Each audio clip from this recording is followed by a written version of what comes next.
Hello, good morning everyone. આપણે last time સુરેખ સહસંબંધ વિશે વાત કરી હતી.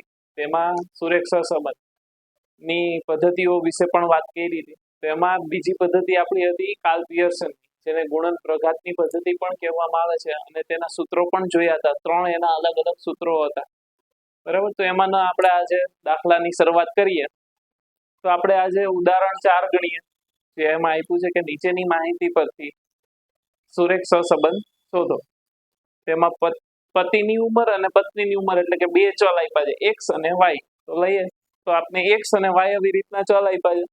તો હવે પહેલા આપણે ખબર કેમ પડે કે કઈ સૂત્રનો ઉપયોગ કરવો અને કેવી રીતના કોલમો બનાવી? તો આપણે પહેલા જ વાત કરી હતી લાસ્ટ વિડીયોમાં કે જે સૂત્રનો ઉપયોગ કરવાનો થશે ને એના માટે તમારે પહેલા શોધવા પડશે એક્સ બાર અને વાય બાર.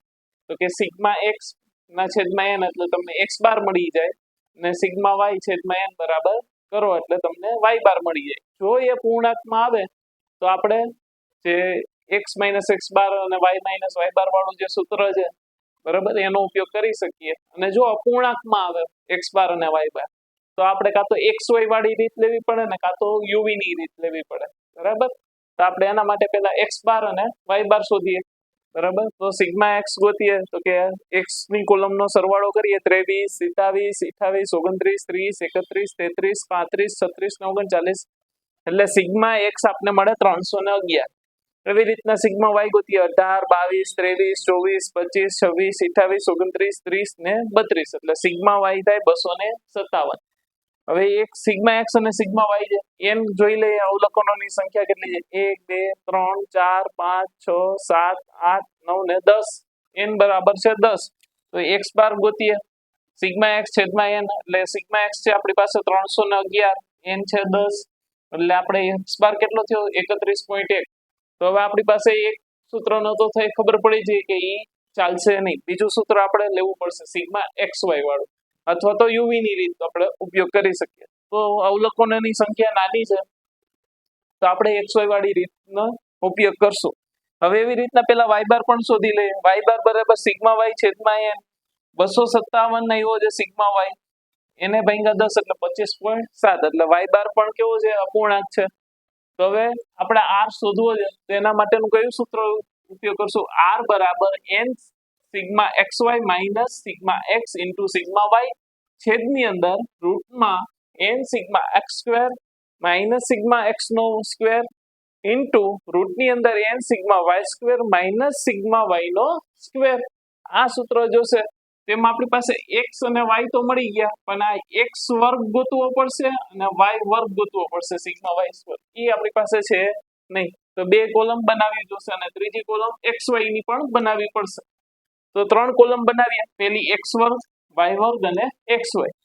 એક્સ નો વર્ગ કરીએ 23 નો વર્ગ 529, 27 નો વર્ગ 484, 28 નો વર્ગ 784, 29 નો વર્ગ 841, 30 નો વર્ગ 900, 31 નો વર્ગ 961, 33 નો વર્ગ 1089, 35 નો વર્ગ 1225, 36 નો વર્ગ 1296, 39 નો વર્ગ 1521. હવે એ બધાનો સરવાળો કરશું એટલે આપણે શું મળી જશે? સિગ્મા એક્સ સ્ક્વેર, જે થશે 9875. એવી રીતના ગોતીએ વાય સ્ક્વેર. તો 18 નો વર્ગ થાય 324, 12 નો વર્ગ થશે 484, 23 નો વર્ગ થશે 529, 24 નો વર્ગ થશે 576, 25 નો વર્ગ થાય 625, 26 નો વર્ગ થાય 676, 28 નો વર્ગ થાય 784, 29 નો વર્ગ થાય 841, 30 નો વર્ગ 900 અને 32 નો વર્ગ થાય 1024.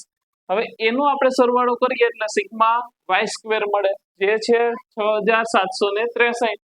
હવે એક્સ વાય તો કે એક્સ અને વાય નો ગુણાકાર, જે બેનો ચલ છે એનો ગુણાકાર કરવાનો. 23 ગુણ્યા 18 એટલે 414, 27 ગુણ્યા 22 એટલે 594, 28 ગુણ્યા 23 એટલે 644, 29 ગુણ્યા 24 એટલે 696, 30 ગુણ્યા 25 એટલે 750, 31 ગુણ્યા 26 એટલે 806, 33 ગુણ્યા 28 એટલે 924, 35 ગુણ્યા 29 એટલે 1015, 36 ગુણ્યા 30 એટલે 1080, 39 ગુણ્યા 32 એટલે 1248.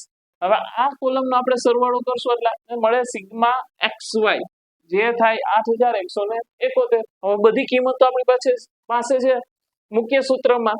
તો n બરાબર છે 10 સિગ્મા xy આવ્યા 8171 માઇનસ સિગ્મા x તો કે સિગ્મા x છે 311 સિગ્મા y છે 257 છેદમાં રૂટની અંદર n 10 સિગ્મા x સ્ક્વેર આપણી પાસે આવ્યા 9875 લખ્યા 9875 માઇનસ સિગ્મા x નો સ્ક્વેર એટલે જ્યાં સિગ્મા x આવ્યા છે ને એનો વર્ગ કરવાનો કે 311 નો વર્ગ ઇન્ટુ રૂટની અંદર n ની કિંમત છે 10 સિગ્મા y સ્ક્વેર આવ્યા 6763 માઇનસ સિગ્મા y નો સ્ક્વેર તો સિગ્મા y છે 257 એનો વર્ગ હવે 10 ગુણ્યા 8171 એટલે આવે 81710 માઇનસ 311 ગુણ્યા 257 એટલે આવે 79927 છેદમાં રૂટની અંદર 10 ગુણ્યા 9875 એટલે 98750 માઇનસ 311 નો વર્ગ થાય 96721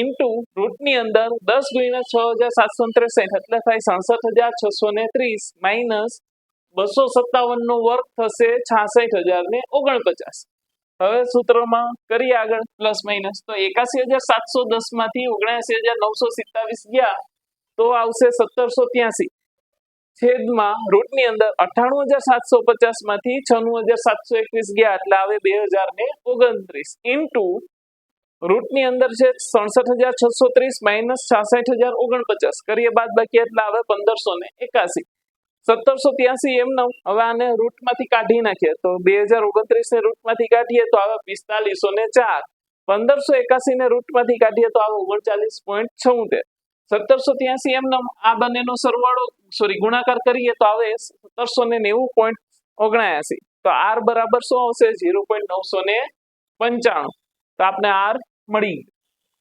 બરાબર બીજી વસ્તુ હંમેશા યાદ રાખવાની કે r નો જવાબ કાં તો -1 અથવા તો +1 ની વચ્ચે જ હોય એનાથી વધારે ક્યારેય હોય નહીં એટલે કે r બરાબર ક્યારેય 2 3 4 આવશે નહીં -1 થી +1 ની વચ્ચે જ એનો હંમેશા જવાબ હોય તો તમને ત્યારે ને ત્યારે ખબર પડી જાય કે ભાઈ આપણે સાચો ગણ્યો કે ખોટો રોંગ હોય તો ત્યારે તમને ખ્યાલ પડી જશે હવે બીજી એક વસ્તુ ખાસ યાદ રાખવાની ઘણીવાર થિયરીમાં પણ ક્વેશ્ચન આવતો હોય અને ઘણીવાર દાખલામાં પણ પૂછી શકે કે ભાઈ સહસંબંધનું અર્થઘટન પણ કરજો એટલે કે r નું અર્થઘટન કરો તો જો r ની કિંમત અમે +1 આવે ફીટ +1 આવે તો એને કહેવાય સંપૂર્ણ ધન સહસંબંધ r બરાબર -1 આવે તો એને કહેવાય સંપૂર્ણ ઋણ સહસંબંધ હવે r બરાબર 0 આવે તો એ બંને ચલ વચ્ચે સહસંબંધનો અભાવ કહેવાય બેમાંથી એકબીજા ચલને કઈ અસર કરતી નથી એક પૂર્વ છે તો એક પશ્ચિમ છે એને કઈ અસર થાય નહીં તો એને કહેવાય સહસંબંધનો અભાવ હવે જો r બરાબર +1 ની નજીક આવે જેમ અત્યારે આમાં જવાબ આવ્યો એવી રીતના જો r બરાબર +1 ની નજીક આવે તો એને કહેવાય નિકટનો ધન સહસંબંધ અને જો r બરાબર -1 આવે તો કહેવાય કે નિકટનો ઋણ સહસંબંધ તો આવી રીતના r નું અર્થઘટન પણ ઘણીવાર પૂછી શકે thank you so much everyone